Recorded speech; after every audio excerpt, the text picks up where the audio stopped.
체포영장과 관련해서 지난 금요일부터 집행을 놓고 좀 많이 시끄러운 상황인데 네, 예. 대통령에 대한 체포영장과 투생영장이 오늘 자정까지가 시한이잖아요. 그렇습니다. 그래서 공수처에서 재집행을 검토할 거다 뭐 이런 얘기도 있고 네, 그런 예. 것 같은데 의원님 보시기엔 좀 어떻게 일이 진행될 것 같으세요?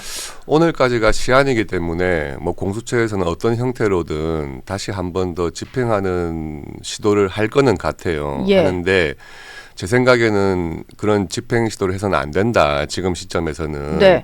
여러 가지 문제를 야기할 수 있는 소지가 있다고 보입니다. 첫째, 지난주에 그렇게 혼란을 야기했던 것처럼 또다시 집행 과정에서 어떤 불상사가 생길 가능성도 굉장히 지금 높은 상황이고요. 예. 또 지금 체포영장 자체에 대해서 법적인 분란이나 쟁점들이 워낙 많아요.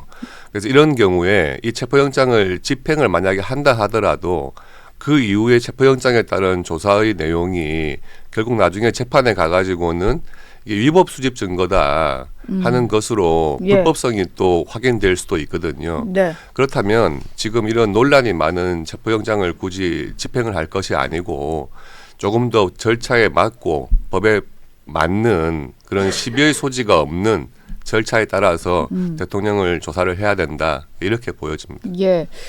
지금 뭐 공식적으로 발표된 것 같지는 않은데 일부 보도가 나오는 내용을 보니까 공수처에서 대통령 관련된 체포영장 집행을 경찰로 넘기기로 했다 뭐 이런 얘기가 나오는 것 같아요. 저렇게 되면은 아마 영장을 다시 발부를 받아야 되는 이런 상황 같은데 예. 지금 의원님 말씀하신 것처럼 공수처도 본인들이 발부받은 영장의 어떤 좀 시비가 걸린 부분도 있었고 공수처의 수사 권한이 있느냐는 좀 논란이 그렇습니다. 있다 보니까 예. 아마 저런 부분까지도 좀 검토를 하고 있는 것 같습니다. 네. 예. 제일 큰 문제가 우선 공수처에 과연 이 내란죄에 대한 수사 권한이 있느냐 하는 부분이 쟁점 아닙니까?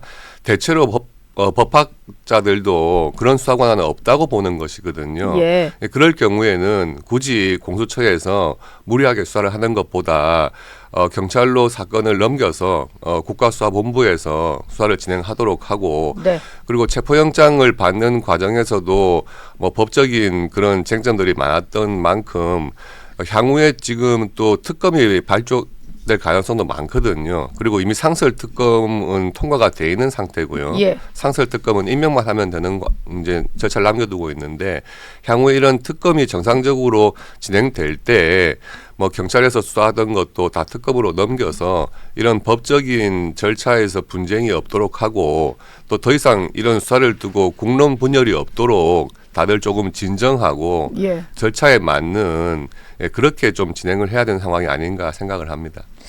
일단 공수처에서 어떤 결정을 내릴지 공식 발표를 조금 기다려 보도록 하겠습니다. 네.